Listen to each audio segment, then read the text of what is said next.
ఆకలితో ఉన్న మనిషికి కడుపు నిండా అన్నం పెడితే దాని వల్ల కలిగే తృప్తి అసలు మాటల్లోనే వర్ణించలేం మావా. అసలు ఏమైందంటే ఈ రోజే మా మామ కొడుకు జయసింహారెడ్డి బర్త్డే. తన బర్త్డే రోజు అన్నదానం అయితే చేయాలనుకున్నాడు. అందుకనే మా ఊరికి దగ్గరలో ఉన్న సూలూరుపేటకి అయితే చేరుకున్నాము. మేము బయలుదేరేటప్పుడు చినికే లేదు మావా. ఎప్పుడైతే సూలూరుపేటకి స్టార్ట్ అయ్యామో వర్షం అయితే మామూలుగా పడట్లేదు. ఇచ్చే బిర్యానీతో పాటు ప్రతి ఒక్కరికి వాటర్ బాటిల్ కూడా ఇవ్వాలని ఆర్వా వాటర్ బాటిల్స్ అయితే ఒక 2 కేసులు తీసేసుకున్నాను. అన్ని రెడీ చేసేసుకున్న తర్వాత మా సూలూరుపేట చెంగాలమ్మ ఆలయం దగ్గరికి వెళ్లి అమ్మవారి ఆశీస్సులు తీసుకొని అటు నుంచి ఇక బిర్యానీ ప్యాకెట్లు పంచడం అయితే స్టార్ట్ చేసేసాము.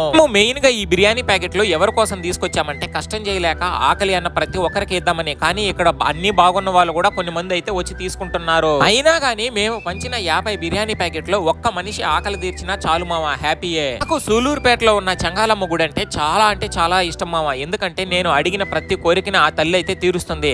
అందుకోసమే నేను 100K సిల్వర్ ప్లే బటన్ ఈ గుడిలో ఓపెన్ చేసేటప్పుడే ఇక్కడ ఉన్న ప్రతి ఒక్క పేదలకైతే దుప్పట్లు అయితే పంచుతాను. నాకు వారం ముందు మా బామ్మర్ది జయసింహ కాల్ చేసి మావా నా బర్త్డే రోజు స్కూల్ పిల్లలకి బుక్స్ అయినా లేకుంటే అన్నదానమైనా చేయాలనుకుంటున్నాడని చెప్పాడు. మామూలుగా అయితే ఈ ఏజ్ లో ఫ్రెండ్స్ తో కలిసి ఒక కేక్ కటింగ్ చేసి రెస్టారెంట్ కి వెళ్ళి అందరూ కడుపు నిండా తినేసి వస్తారు. కానీ కంప్లీట్ గా ఆ డబ్బునంతా ఈ పేదలకు అన్నదానానికి అయితే పెట్టేశాడు. కొంతమందికి ఇదేమి గొప్ప విషయం కాకపోవచ్చు, కానీ సాటి మనిషి ఆకలి తీర్చాలన్న తన ఆలోచనకైతే మనం ప్రతి ఒక్కరూ అభినందిద్దాము. అతను చేసిన ఈ చిన్న ప్రయత్నానికి తన బర్త్డే ఎప్పటికీ గుర్తుండిపోయేలా మీ అందరి విషెస్ ఈ కామెంట్ బాక్స్ లో అయితే తెలపండి.